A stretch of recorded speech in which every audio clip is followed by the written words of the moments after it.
राधे राधे भक्तों, जय जय श्री राधे जी। आप सभी को अपरा एकादशी व्रत की बहुत बहुत शुभकामनाएं। युधिष्ठिर कहने लगे, हे भगवान, ज्येष्ठ कृष्ण एकादशी का क्या नाम है तथा उसका महात्म्य क्या है, सो मुझे कृपा करके कहिए। भगवान श्री कृष्ण कहने लगे, हे राजन, यह एकादशी अपरा नाम से जानी जाती है। पुराणों के अनुसार ज्येष्ठ कृष्ण पक्ष की एकादशी अपरा एकादशी है, क्योंकि यह अपार धन देने वाली है। जो मनुष्य इस व्रत को करते हैं वे संसार में प्रसिद्ध हो जाते हैं। इस दिन भगवान त्रिविक्रम की पूजा की जाती है। अपरा एकादशी के व्रत के प्रभाव से ब्रह्म हत्या, भूत योनि, दूसरे की निंदा आदि के सब पाप दूर हो जाते हैं। इस व्रत के करने से परस्त्री गमन, झूठी गवाही देना, झूठ बोलना आदि सब पाप ही नष्ट हो जाते हैं। जो क्षत्रिय युद्ध से भाग जाए वे नरकगामी होते हैं, परंतु अपरा एकादशी का व्रत करने से वे भी स्वर्ग को प्राप्त होते हैं। जो शिष्य गुरु से शिक्षा ग्रहण करते हैं फिर उनकी निंदा करते हैं वे अवश्य नरक में जाते हैं, मगर अपरा एकादशी का व्रत करने से वे भी इस पाप से मुक्त हो जाते हैं। जो फल पुष्कर में कार्तिक पूर्णिमा को स्नान करने से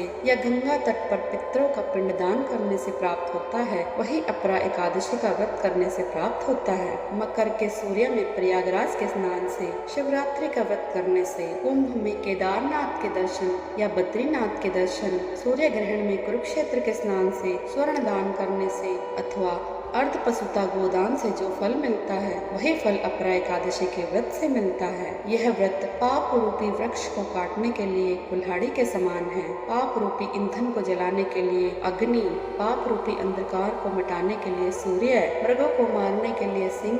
अतः मनुष्यों को पापों से डरते हुए इस व्रत को अवश्य करना चाहिए। अपरा एकादशी का व्रत तथा भगवान का पूजन करने से मनुष्य सब पापों से छूटकर विष्णु लोक को जाता है। इस व्रत की प्रचलित कथा के अनुसार प्राचीन काल में महिध्वज नामक एक धर्मात्मा राजा था। उसका छोटा भाई ब्रजध्वज बड़ा ही क्रूर, अधर्मी तथा अन्यायी था। वह अपने बड़े भाई से द्वेष रखता था। उस पापी ने एक दिन रात्रि में अपने बड़े भाई की हत्या करके उसकी देह को एक जंगली पीपल के नीचे गाड़ दिया। इस अकाल मृत्यु से राजा प्रेतात्मा के रूप में उसी पीपल पर रहने लगा और अनेक उत्पात करने लगा। एक दिन अचानक धौम्य नामक ऋषि उधर से गुजरे। उन्होंने प्रेत को देखा और तपोबल से उसके अतीत को जान लिया। अपने तपोबल से प्रेत उत्पात का कारण समझ गए। ऋषि ने प्रसन्न होकर उस प्रेत को पीपल के पेड़ से उतारा तथा परलोक विद्या का उपदेश दिया। दयालु ऋषि ने राजा की प्रेत योनि से मुक्ति के लिए स्वयं ही अपरा एकादशी का व्रत किया और उसे अगति से छुड़ाने का उसका पुण्य प्रेत को अर्पित कर दिया।